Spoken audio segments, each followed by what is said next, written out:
There are two sides to Galamsey. There's the operational side and there's the side that is affecting all of us. And no president can come in and say he's pussyfooting around Galamsey. I even asked the question, how do politicians finance themselves?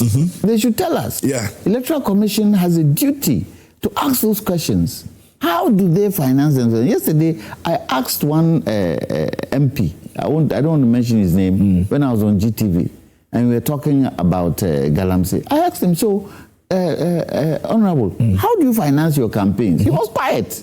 He can't answer. He can't answer. Yeah. He can't answer. Because if you look at the amount of money that being used to do these campaigns and all of that. In fact, I was with more money. Captain Prince Kofi Anwabin was also mentioning the same thing. He was asking questions about how much you need to invest into an elections and when you win. For what? How you need to get those money back at all costs. For what? But you see, because you've picked up from someone. You know where the problem is? The problem is us. The problem is us. We put them there. We put them there. We put the pressure on them. We put the pressure on parliamentarians. We put the pressure on, a politician to give us before we vote. And the parliamentarian's duty is not to do development. His is to legislate and help those things that need to be developed in this country, bring it up so that when laws go to the president, he can sign to help. That's all. But we put pressure. When you hear parliamentarians talking and the kind of demands that they get, you ask, they say, where are we getting the money from? But we have to get it. Yeah, because you'll be taken out of the... So we are part and parcel of the problem. Let's start questioning ourselves. One finger is pointing at the politicians. 3 fingers are pointing back at us. What are we doing to put the politician in that position? And he doesn't want to lose. So he will do anything. Even if he doesn't want to do it, he will do it to make money. And that goes to the crux of corruption. Galamsey is corruption. It goes to the crux of corruption. But like, how did we even get here? The way we're looking at our elections right now and how much you need to put into it. I don't know in terms of, 10, 15, 20 years ago, how these things were done. How did we get here? If political parties will speak with one voice, all political parties will speak with one voice. Now we're not giving anybody... I say we are not giving anybody any money. It's your right to vote. That is your right to vote. But nobody should come and ask for any money. It could change. But we, they call it what? Transport money. Yeah. And that transport money sometimes is not, 50 cedis. That transport money sometimes can be huge. And we've seen 2,000, 3,000. Yes, and they will tell you, where the way they buy, compared to the others. Yes, compared to the others. And then you get politicians themselves giving them goods, property, televisions, this, that. For what? If you feel you have the wherewithal to be a parliamentarian, to be in politics, and you have the wherewithal to win an election, don't buy it. Do not buy it. But that is what we do. So they have also taken it up. In my father's days, you dare not.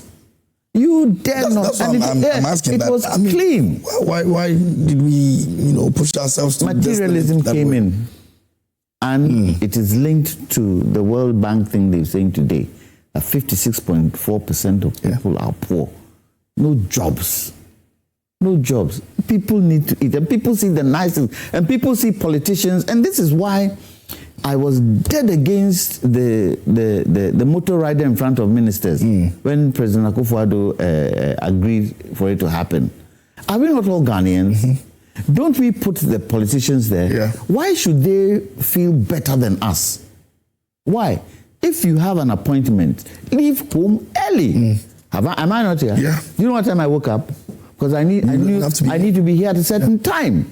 I don't need a police motorcade to take me through traffic, to take me to where I'm going. Sometimes it could be important, but that should be in a pool and you've got to request for it. But it shouldn't be a standard thing. When President Mahama came, I thought he was going to abolish that thing, but it's still going on. I'm dead against it. I'm really dead against it, because you come into public service to do what? To serve. Yeah.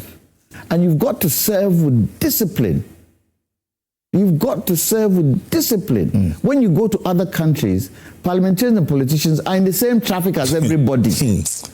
Some countries, they take bus, they take tube. But they go there all the time. They see it? They see it all the time. I remember once, President Mahama wasn't president then. I think he was minister or something. And I was coming up. You've been to London. Yeah. You've been to Oxford Street. Yep. You know the Marks and Spencers just before Marble Arch Tube Station. I saw President Mahama walking.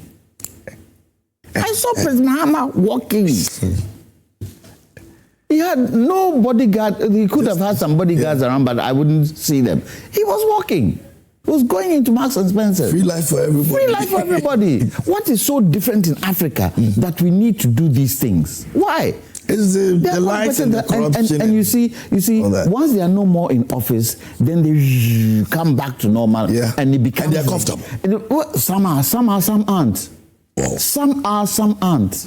But then you don't have a choice. Well, if you're able to stick to how you are, you've been given a position, you are there to serve, you do your service and then you leave, you'll be fine.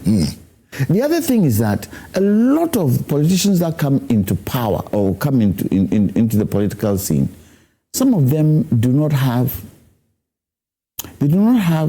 jobs that they can go back to. Okay, that's another issue. So let me give you a question. I'm not slighting anybody. Say I'm a teacher in Aswanse, and I stand for the Aswanse constituency and I win.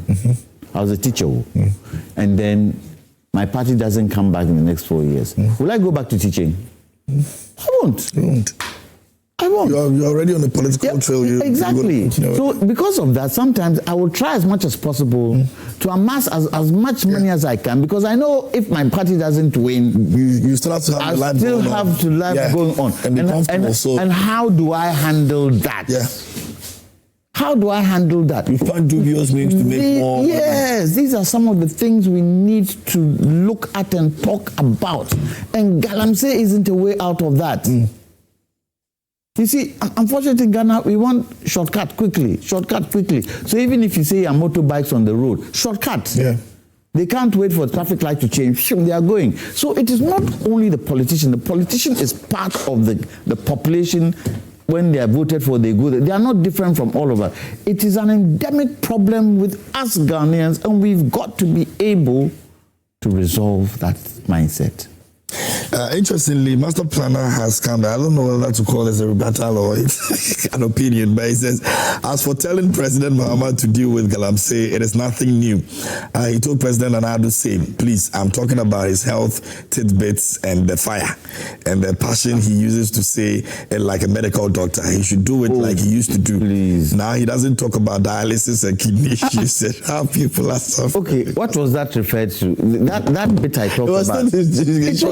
It was referred to Galamsey. It's rippling effect and the water which is being contaminated and its effects on the body. I read wide. And the fact that I talk about some of these things doesn't mean I'm a medical doctor. I am not. Master Planner, I beg you. I'm not a medical doctor. I've never been a medical doctor, and I will never be a medical doctor. Please. This is a general knowledge. The fact that you're not a medical doctor doesn't mean you can't talk about medical things. If you've read wide, some of these things you can talk about. Yeah. And today, even with the kind of technology we have, information is very easy to get. Master Planner, I beg you. And we all know what this Galamsey thing is doing to people out there anyway. Now, we'll be joined by... Does he know what causes his headaches? If he gets headaches, Master Planner, does he know? I'm sure he'll go and find out. Same way I'll also find out. Weren't we in this country when ghosts were having two heads? When we said it was happening in the Galamsey areas. So what is he talking about? Anyway.